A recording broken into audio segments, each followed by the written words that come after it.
cut good gold. Combine appears to be running in excellent shape. We're getting our head shined up. And all of our temperatures running about 940 to 950 as the book recommends. Okay, this is our first hopper.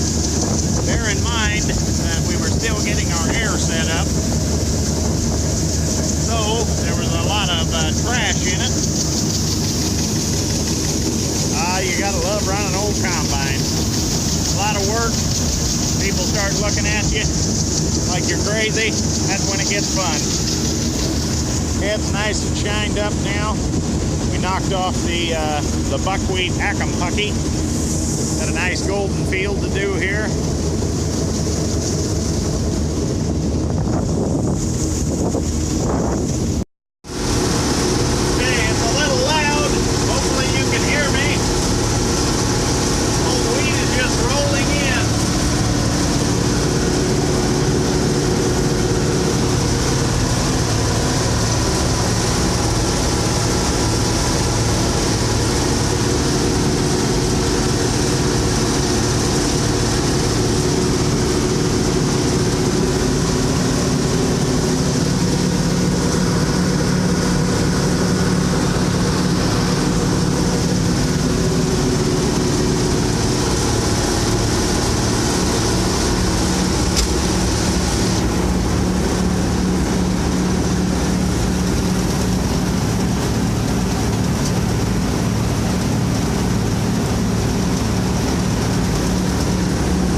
Pretty bad oil leak coming from our power steering.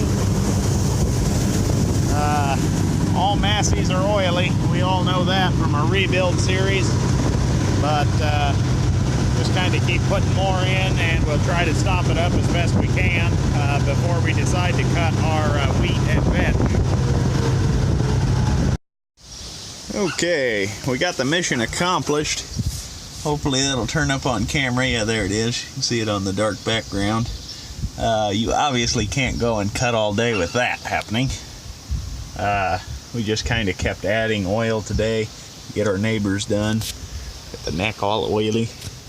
The good news is the Masseys are automatic chain oilers. You never have to oil your chains with a Massey.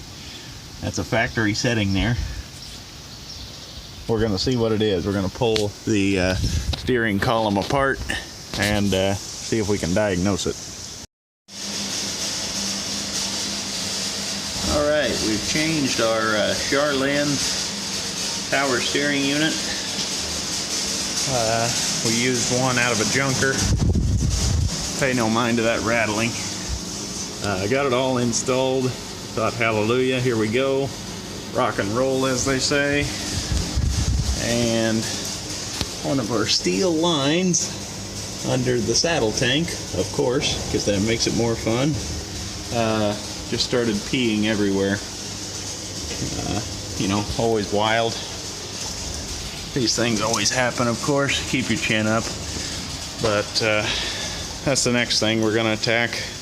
We are pulling both of them probably on the 550 parts machine. Charlie's doing it as I'm recording this video. I'm going to start in on these. Yeehaw. Okay, good morning. Last night we worked till about 8 o'clock and found that our original lines had pummy, dirt, grime, and everything else you can think of resting on them and slowly eating it away. And when we changed our steering motor, this line decided to give up the ghost. That is the culprit. Don't know how well it'll turn up. It doesn't even look like it's bad really, other than it's just severely pitted, and when you wipe the oil away, it would reappear. There you can kind of see it's shinier than the rest. This one was still good, but we were headed for the same problem. See if I can wield this thing. We were headed for the same problem here. Could have ran a long time, but you're in there, and $75 worth of steel tubing gets you where you need to be. We're going to try to add this garden hose on here, put a little spiral twist in it. The tape will eventually rot away, but at least it'll be in there, and we'll go from there. Okay, this morning we're working on our 510. We developed quite a steering leak from our Charlene steering motor there. We cut about 5 acres of wheat for a neighbor, and we said, well, we'll change the steering motor out and put in one from a junker that looks to be very good. And when we did that, the air from these bottom lines here, the one with the blue tape there, that's a brand new line, blew out. It was heavily pitted from years of bean pumming and getting wet, stuff like that. Don't know how well it'll turn up. You can barely see it, but when you would wipe the oil away, more oil would appear. So that tells you there's a pinhole there. Doubt it'll show up on camera good. So trying to do a preventative step, we're putting this garden hose on there. May look a little hokey. The tape will eventually rot away, but it'll keep it together while I shove it in at least. And trying to do some preventative maintenance for future generations. Obviously these combines were meant to be thrown away by now, but we enjoy running them. Big shout out to Heartland Machine and Welding in Arthur, Illinois. They continue to impress me every time I go in there. They made both lines, putting in 2 new ones for $75. They even got me in.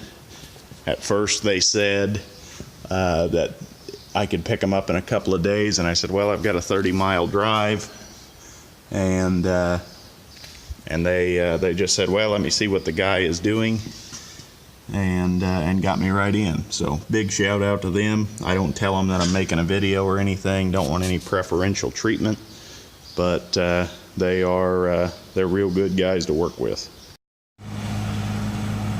All right, we're not exactly going for show quality, but now we have our garden hose protecting our lines underneath the saddle tank, which is right here, and then here was a problem area, so I put a small piece of garden hose, and it fit in there real tight.